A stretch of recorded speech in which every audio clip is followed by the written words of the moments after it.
This show is brought to you by SalCal Real Estate Connections. Welcome to the Telescope View. We're here tonight with co-host Rick Teles, the author of the book, The Final Revelation, The Sun Project, and yours truly, Larry Mangello. Tonight, our third partner, Steve Parker, will not be with us. And Rick, tonight's show, we're going to talk. I had a viewer call in and ask us about gravitational waves, as we mentioned in past shows, and their uses, which is a wide range of things to come. Tell me about this. Well, we're going to talk a little bit about gravitational waves and electromagnetic fields. And the reason we're going to talk about that is because we revealed in the book that according to this extraterrestrial race, they use gravitational waves and electromagnetic fields to fly. Apparently, they use it to what they call surf the universe. And the question is this possible? This was propulsion, right? They use it as a form of propulsion. Now, when we talk about gravitational waves, this is a theory that Einstein had long ago, but was never proven, okay, until recently. In fact, gravitational waves do not exist in the Newtonian theory of gravity. Newton believed that gravity was a field, okay, and we could never prove differently. Even though Einstein had a theory, he never actually was able to prove that. Well, earlier last year, the scientists, NASA, heard what they thought was the first evidence of gravitational waves. And what they heard and what they found out is that gravitational waves do exist, and they do exist throughout the universe. And it was about the same time that we disclosed in the book that the gravitational waves and electromagnetic fields are the secrets to the ET's ability to travel through space. Now, I got to ask you a question.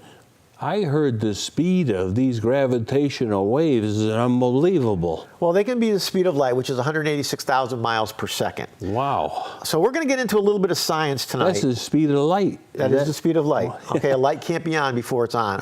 But some people believe you can go faster than the speed of light. Wow.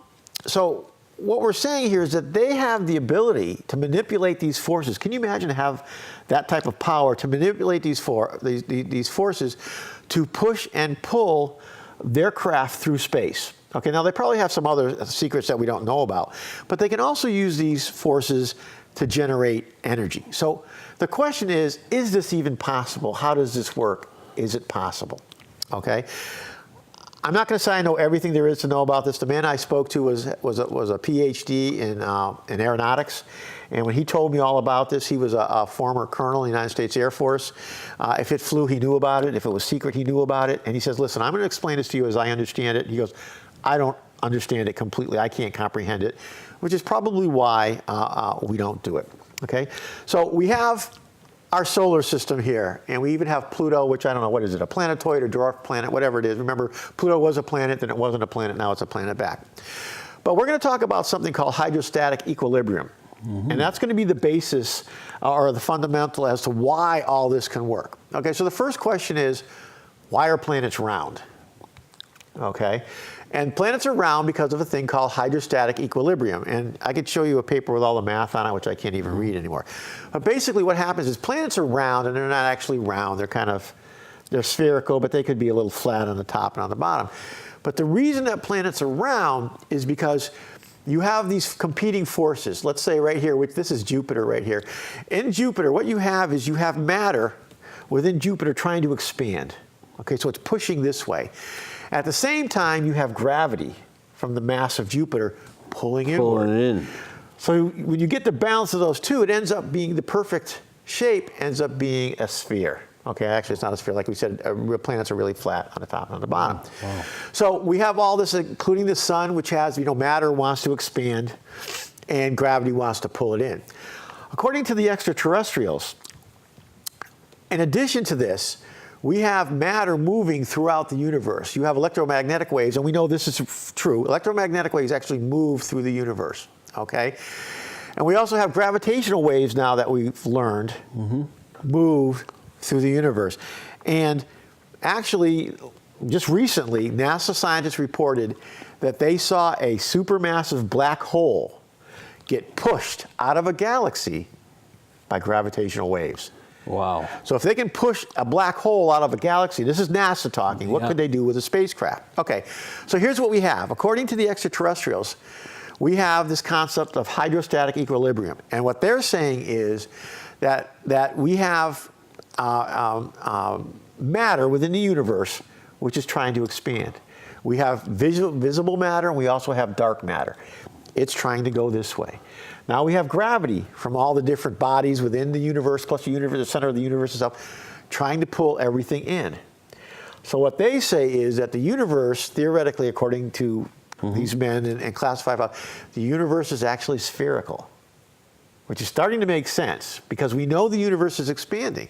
We also know that there's gravity within the universe pulling the matter back. We do know that there's such things as gravitational waves and electromagnetic forces. So if we have all this, we have this hydrostatic equilibrium, could we then apply that to some kind of a craft?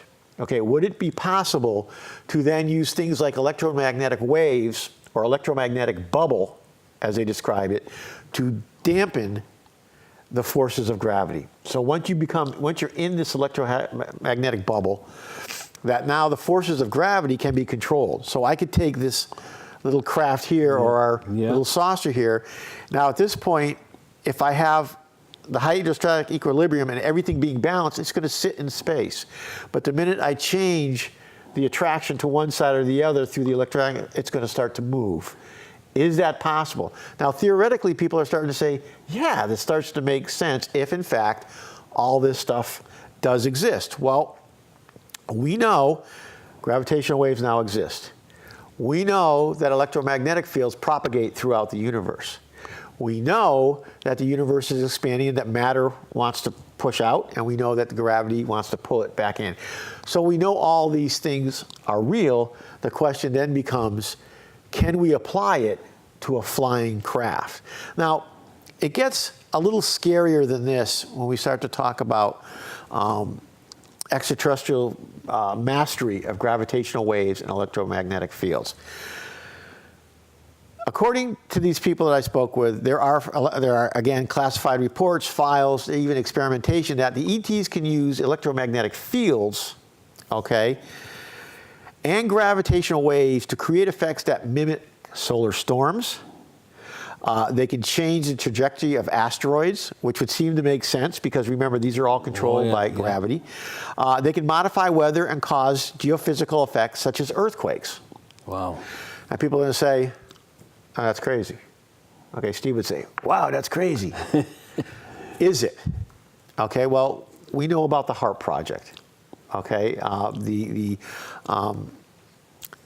high altitude active auroral research project where we studied up in Alaska. University of Alaska is now running this. You can look it up. Look up HARP. And if anybody is interested in what I'm saying and whether or not it's true, actually go in and look up the HARP patent, which you can do. And if you read down to the second page of the HARP patent, HARP was originally intended to manipulate electromagnetic fields within the atmosphere for communication purposes. So we don't have to have line of sight communication. But they also found, and its creator also found, that it could be used to manipulate the weather by superheating areas of the atmosphere. And we found that to be true, and we've actually done that. So we know that the capability to affect geophysical events is very real through HARP. Now, if there is somebody out there that has a greater understanding and a greater mastery of it than we do, probably very possible that this is exactly what's going on. How exactly it works, nobody's ever been told. Again, they give concepts, not the plans. So, I mean, there's some real forces here when you talk about electromagnetic, plus the fact of the gravitational waves. Right. I mean, when you can move a black hole like they're talking about. And they were talking about a supermassive one. Let me tell you, moving a craft is nothing compared to that. Nothing. Well, you know, the belief always was with our science was that there is nothing more powerful than a black hole. It sucks everything into it, including light. Okay, now light cannot escape a black hole. So what must the gravity be within the black hole? Well, is it an effect of gravitational waves within the black hole that does this? Nobody knows. We only know, and NASA only knows that they saw a supermassive black hole get ejected from a galaxy, and based on the calculations and the studies that they did, they concluded that it was done by gravitational waves, which, remember, didn't exist until last year. You know, I have one question, though. You talked a little bit about the ETs, you know, knowing this is their propulsion being that way. I mean, did we find that out through communication or reverse engineering, or how did we find this out? Well, as the story goes, what was explained to me is back in Roswell, right after Roswell, limited communication was established with an alien race, with an advanced alien race. And again, we like to explain to people when we start talking about this, and again, we like to set perspective here. That's why we try to show the parallels with our own sciences. We're not talking about some, squid-like creature that you would see in a Hollywood sci-fi movie. We're talking about a race very similar to ourselves, that in fact may be more similar to us than we want to admit to. But they're just greatly advanced. And through those communications, it was intimated to us that there are certain things that we have to learn, and this was one of them. That the secrets. I mean, it really, you know, when I think about it, I say, how did we ever find that out? And you think it's communication? Well, that's what I was told, is that there was some limited communication, that they explained that part of the way that they do what they do is through the mastery of gravitational waves and electromagnetic fields. And when we wrote this in the book, we wrote it at the same time that the stuff came out right after we wrote this, that then NASA said, oh yeah, they do exist. And before that, people were scoffing at us, saying, that doesn't exist, that's fake news. No, these things do exist, and there very well could be people out there that understand it better than we do. I mean, we can't, I think it's awful arrogant for us to think that in a universe larger than we can possibly comprehend, that we're the only ones out here and that we're the smartest things. Let me tell you, that's very, very, very hard to believe, that out of all the planets and all the galaxies and everything else, that we are alone in this technology. And we're the most intelligent. Have you been out on the highways lately? I don't think it's possible we're the most intelligent. No, I don't think so. Okay. We're going to deal with this at some point, and we had a conversation with some friends of yours at one point, and we were talking about our race as it is and where we are in the world. And the question I asked him is, in terms of being here on Earth, is what does humankind contribute to the Earth? And he kind of gave me a blank look. And I said, well, that's the problem. I said, what do we contribute to the Earth? So as far as a race is concerned, where are we, and what really is our purpose, and how intelligent are we really? So, think about that question for a while. He first came back to me, he goes, well, what does a lion contribute? Well, a lion contributes population control and a number of other things. Just like an earthworm contributes, it turns over. The only thing that might not contribute something is a parasite. Are we parasites? I don't know. We're going to talk about that in another episode. But at this point, we're looking at that whole concept of how do they fly. Now, there is one interesting piece here is we've created some new aircraft. Some people have heard about the TR-3. It's a triangle-shaped airplane of some type, and it has vertical stabilizer. But there's a newer one called the TR-3B. How does the TR-3B fly? Well, according to reports, the TR-3B flies using a mercury-based plasma. And what that does is they take mercury and they compress it to some ridiculous number, 2,500 pounds per square inch. And at that point, it becomes colder, and it causes a disruption, supposedly, in gravitational effects. And that's how they're experimenting with this craft that it could fly.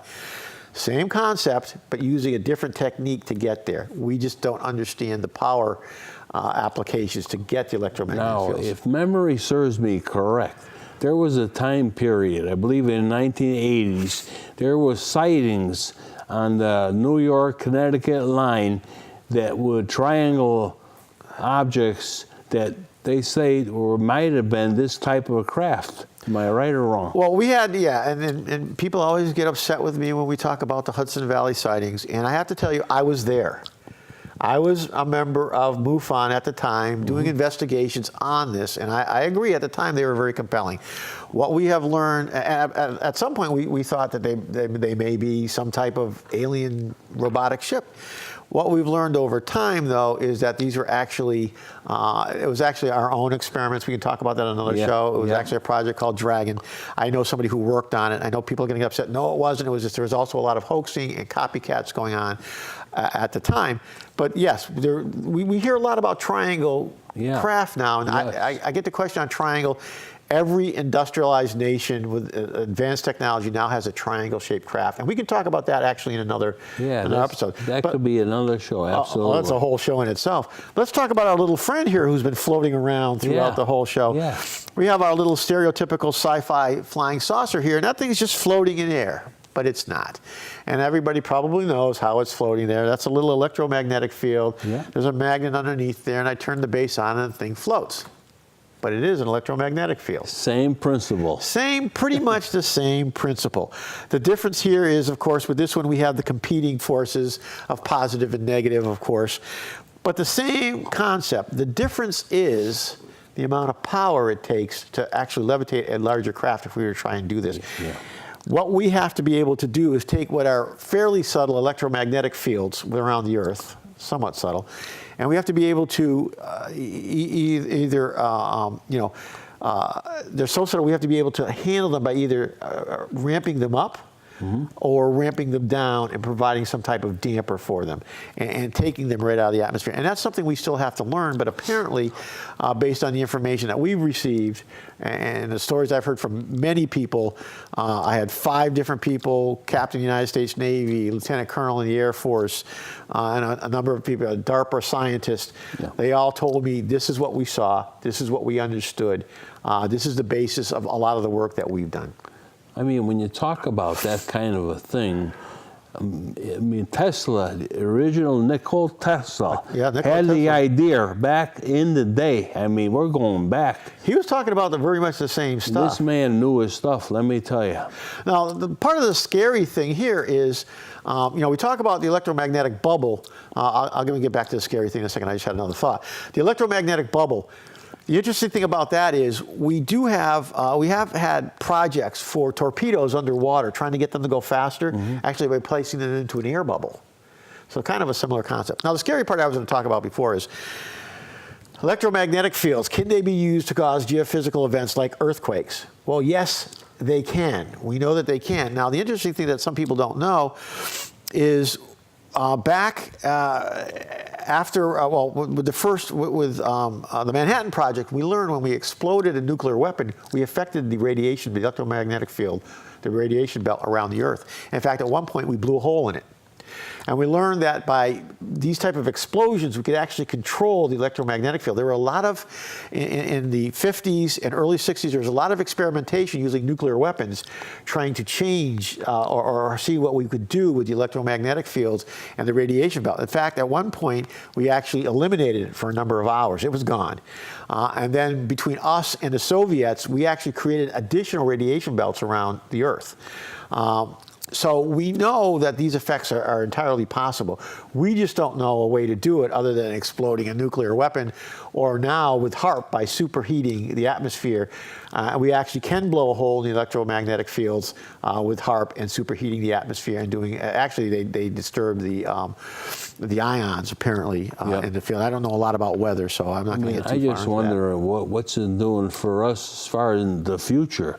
Are we harming our environmental, all our resources with some of these things? Well, that's a good question. The person I talked to, that Lieutenant Colonel who was aeronautical engineer, PhD, he said the whole HAARP project, in effect, probably was not the best idea that we had. Probably we could have done more damage by doing some of this testing than if we had not. I think we learned a lot from it. I think there's a lot of stuff that we are now doing today, communications that people are not aware of, what we call the spider web around the Earth.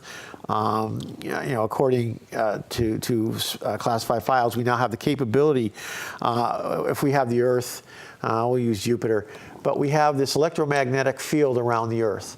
And now we have the capability to use it like a spider web, so that instead of having radar, if the Russians launch a missile on the other side and it rises through the atmosphere and hits those electromagnetic fields, just like a spider web, we on our side know it's been hit. We can now get feel that force that had happened, no matter where we are. So we don't need that radar. We don't need a satellite above. We can feel this stuff. Feel it. They claim this is the same type of thing, that the same type of shell that they want to put over the United States, so that a missile comes, we know where it is. We already know where it is without necessarily satellites, that the electromagnetic field could be like a shield as it gets more powerful. And that's part of some of the experimentation is to learn if we can do that.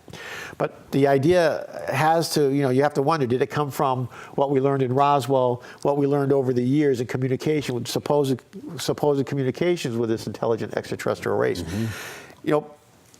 People start to ask me, what do I believe? And like you, since I was a kid, we've been in this. What do you believe? Do you believe that they exist? Do you believe that they may have been here? I believe they have. I think they've been here, and I believe they're going to return, if they're not already with us now. Well, I've said this before in other shows. We sat down, I wrote a book with these guys, and I believed in a lot of stuff. And when you sat there with people at such a level, and they actually look at you and say, well, what you believe is true, you sit there for a minute like, wow. Okay, you guys you're messing with me. Yeah. No, they weren't. These are some very, very serious people. I believe they exist. I don't think that's hard for anybody to believe that extraterrestrial life exists. I believe it has been here. Yeah. And I do believe that it's probably still among us. And we're going to do another show where we're going to actually talk about who they are, what they might even look like. At some point. We're going to talk about that. But I do believe they're here. And as far out as it sounds, when you start to look at the technology we have today, the direction that we're going in, what we're talking about here, which is not some wild-eyed alien type of creature, I think it starts to become very much more acceptable, very much more plausible than if you just stare at the Hollywood version of aliens. Yeah, I mean, if you shed the Hollywood version of the alien, I mean, they're basically very similar to us in reality. And we may be part of that lineage in some way, and that's something that we want to talk about. I've heard of. They talked about DNA. Some of our DNA is so rare that they couldn't really explain why. And you know what? We should get to that in the show. There's actually a scientist. His name is Dr. Paul Davies, I believe. He wrote an article in Scientific American, which is not easy to get into. You've got to have the credentials to get into Scientific American. This was a couple of years back. He wrote an article about, he's also an evolutionist. Mm-hmm. He's an astrophysicist and an evolutionist. And he wrote how he believes that our DNA actually came from somewhere else. There's large portions of our DNA that's junk. We don't use it. But apparently somebody else does, or we have the potential to use it that we're not. And he wrote an article basically stating that he believes we come from another race. Yes. Or we have DNA from somewhere else. I firmly believe You heard the octopus story and that type of thing, which came out recently this year. I firmly believe that. I do. I think that we're going to learn in the future that we are not alone in the world. And I don't think people are going to have a hard time with that, or in the universe. But I think we're going to learn more about ourselves. And I think that information is out there. We've talked about the Vatican archives may have this information. We can talk about that. We're going to talk about that in a show. Yes. There are a ton of classified files. And people say, well, why can't we find these files? Why can't you see these files? The files that we're talking about, we talked about Flight 9, which is a group in the Air Force, the only ones to deal specifically with what this race might be or this topic. The files that you see here are not with any other files. They're not stored in the National Archives in Washington. They're not in the Pentagon. They're in a very secure location, which I'm told might not even be all that surprising. You wouldn't even know that they were there. But any of this information that you would get, not even can you get to it through the internet. They're what we call air-gapped. There's no electronic communication into these files, these databases. It's only a handful of people who know about this. It's very secured, very, very secure. We could talk about that on another show. And that'll be another show. We can go on and on some of this. We can. And I'll tell you, this last subject has been fantastic, Rick. I really enjoy hearing what you had to say, and it's hard to believe that could propel a craft. Well, you know, and if gravitational waves can move a black hole, it could probably move a craft. Yeah. And I think, you know, when we corroborate or kind of draw the parallel to our science, I think we're making the whole extraterrestrial thing more believable. Yes, it is possible that there was somebody here before us. And speaking about moving, Rick, as usual, time is gone, and we are flying again, and we're going to have to call it a day today. I want to thank the viewers for viewing in. Just remember, please go to The View Show at AOL.com and let us know what you're thinking or what would you like us to talk about. And we just can't wait to our next episode. Thank you for watching the show.